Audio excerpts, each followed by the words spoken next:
Hello, welcome to Political Arena from Voice of Nigeria.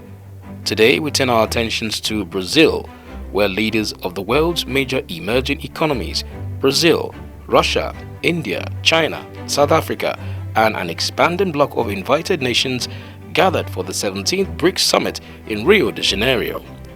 The summit comes at a time of growing geopolitical uncertainty, yet from bold speeches to a unified photo moment, one message echoed: BRICS is not just a bloc, it is a movement. In a symbolic gesture of unity, BRICS leaders clasped hands for the family photo, capturing the spirit of multilateralism at a time of deepening global fractures. Brazilian President Luiz Inácio Lula da Silva did not mince words. In his opening address, he questioned why it is easier to invest in war than peace, taking a swipe at NATO's rising defense budgets. Lula called on BRICS to lead the way in building global harmony through development. Russia's President Vladimir Putin, attending virtually, urged for a constructive approach to global affairs, emphasizing the need for a unified BRICS agenda in today's fragmented world. Russian Foreign Minister Sergei Lavrov echoed this call, describing BRICS as an engine for transformation of the global economy. He warned of growing attempts to subordinate global institutions like the World Health Organization to Western control. Africa was well represented at this year's summit.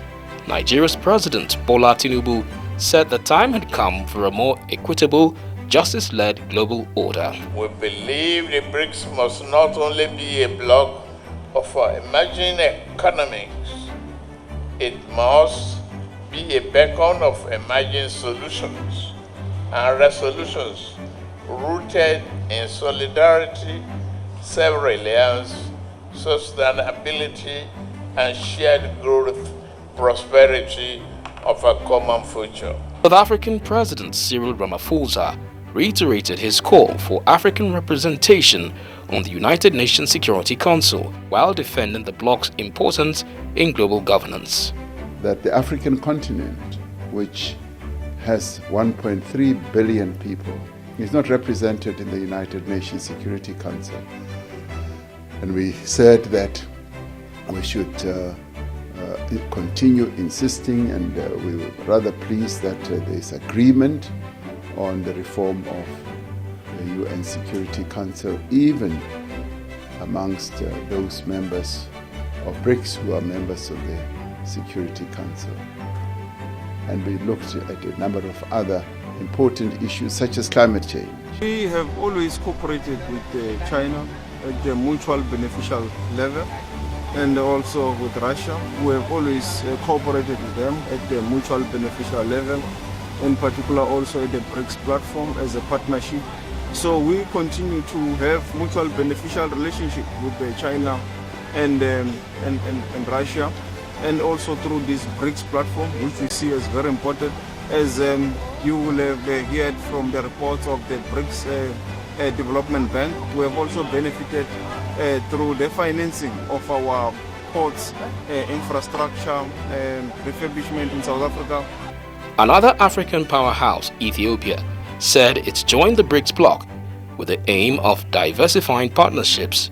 It, however, emphasized that this does not mean abandoning its traditional allies. Ethiopia joined the BRICS family with the intention of diversifying our partnership, and we have a strong partnership with all members of BRICS and with the partner countries again.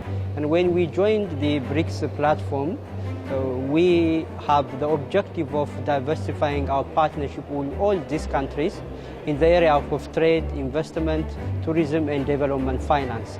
Because for us, BRICS is an additional platform that could enhance and consolidate economic ties. In the Gulf, the Crown Prince of Abu Dhabi framed BRICS as a vital platform to tackle global challenges from climate change to inequality, underscoring the group's expanding relevance. Iran's delegation condemned the use of unilateral sanctions, arguing they are weaponized to stifle development across the global south.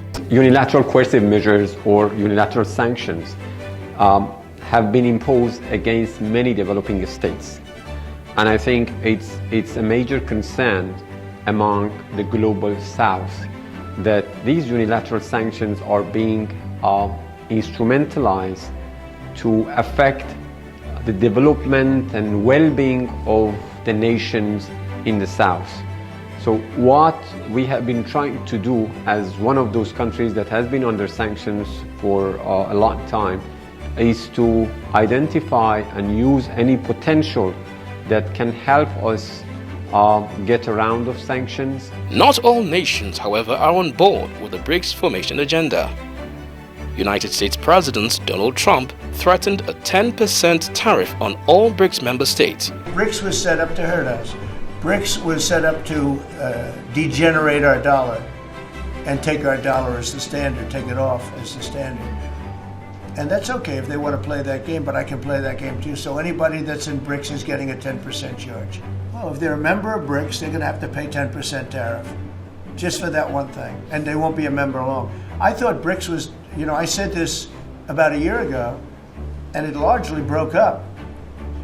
But, there are a couple that hang around, but I thought it largely broke up. BRICS is not, in my opinion, not a serious threat. But what they're trying to do is destroy the dollar so that another country can take over and be the standard.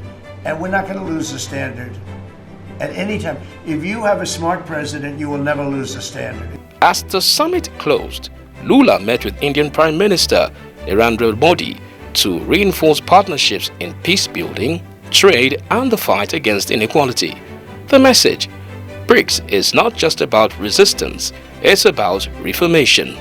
From calls to end dollar dominance, to resisting unilateralism, to proposing bold economic reforms, BRICS 2025 has sent a clear signal to the world. A new global order is not only inevitable, it is already unfolding. As the global South rises, the question is, what next for the global stage? Will Nigeria and the rest of Africa, at the helm, position themselves in this seismic geopolitical shift? And on that note, we end this edition of Political Arena. Don't forget to like, share and subscribe to this channel, not forgetting our social media handles and website. That's www.von.gov.ng. Till next time, I'm Mazino Dixon. Bye for now.